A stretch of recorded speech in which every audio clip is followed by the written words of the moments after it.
Fear, ಭಯ.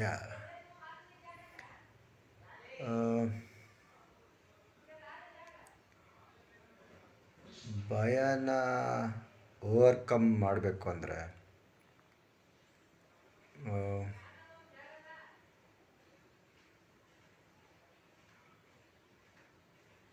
Training, ಆರ್ಮಿಯವ್ರ ಥರ training ಮಾಡಬೇಕು. ನಿಮ್ಮ ಫುಲ್ ಬಾಡಿ ಲಿಮಿಟ್ನ ಟೆಸ್ಟ್ ಮಾಡ್ತಾರೆ. Your full mental capacity will be tested. By the age 20-21 ನೀವು ಬಾರ್ಡ್ರಲ್ಲಿ ಪೋಸ್ಟಿಂಗ್ ಆಗಿ ಯಾವಾಗ ಬೇಕಾದ್ರೂ ಗುಂಡು ತಗಲಿ ನಿಮಗೆ ಇಂಜುರಿನೇ ಆಗ್ಬೋದು, ಡೆತ್ ಆಗ್ಬೋದು ಅಂತ ಗೊತ್ತಿರುತ್ತೆ. But still you are on duty. ಅದು ನಿಮಗೆ ಭಯನ ದೂರ ಮಾಡೋಕ್ಕೆ ಎಲ್ಲ ಥರನೂ ಬಾಡಿ ಲಿಮಿಟ್. ನೀವು ದಿನಕ್ಕೆ 6-7 ಗಂಟೆ ಅಲ್ಲ, ದಿನಕ್ಕೆ 1.5-2 ಗಂಟೆ ಮಲಗಿದ್ರೂ ಡ್ಯೂಟಿ ಯಾವಾಗ ಕರೆದ್ರೂ ರೆಡಿ ಇರ್ತಾರೆ. ಆರ್ಮಿ ಮೈಂಡ್ಸೆಟ್ಟು ಅದೇ ಥರ ಇದು ಮಾಡ್ತಾರೆ. They will take you to the limits.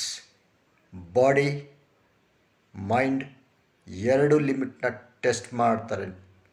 ಎಷ್ಟು ನಿಮ್ಮದು ಕೆಪಾಸಿಟಿ ಇರುತ್ತೆ ಅದಕ್ಕಿಂತ ಜಾಸ್ತಿನೇ ನಿಮಗೆ ಟ್ರೈನಿಂಗಲ್ಲಿ ಅಭ್ಯಾಸ ಮಾಡಿಸಿರ್ತಾರೆ. ಸೊ ಫಿಯರ್ ಅನ್ನೋದನ್ನು ಕಾಂಕರ್ ಮಾಡಬೇಕಂದ್ರೆ you have to train like a soldier. Army training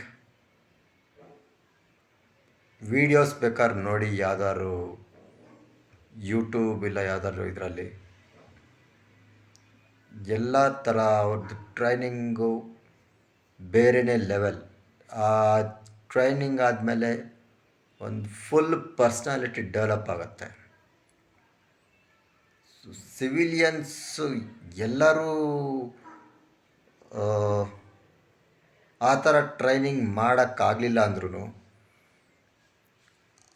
ನಿಮಗೆ ಆರ್ಮಿ ಸೆಲೆಕ್ಷನ್ ಆಗಲಿಲ್ಲ ಅಂದರೂ ಆ ಟ್ರೈನಿಂಗ್ ಮಾಡಿದ್ರು ನಿಮಗೆ ಆ ಒಂದು ಮೈಂಡ್ಸೆಟ್ ಬರಬೇಕು. ಆ ಬಾರ್ಡ್ರಲ್ಲಿ ನಮಗಾಗಿ ರಾತ್ರಿ 10 ಗಂಟೆ 12 ಗಂಟೆ, ರಾತ್ರಿ 1-2 ಗಂಟೆಗೂ ಡ್ಯೂಟಿ ಮಾಡ್ತಾ ಇದ್ದಾರೆ ಸೋಲ್ಜರು. ಅದಕ್ಕೆ ನಾವು ನೆಮ್ಮದಿಯಾಗಿ ಮಲಗ್ತಾ ಇದ್ದೀವಿ ಅನ್ನೋ ಫೀಲ್ ಮಾಡಿ ನೋಡಿ, ಒಂದು ಸಲ ಗೊತ್ತಾಗತ್ತೆ. ಯಾವ ಭಯನೂ ಇರಲ್ಲ.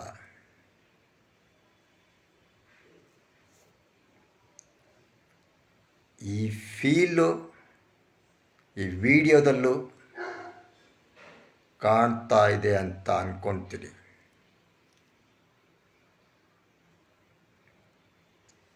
ಆರ್ಮಿ,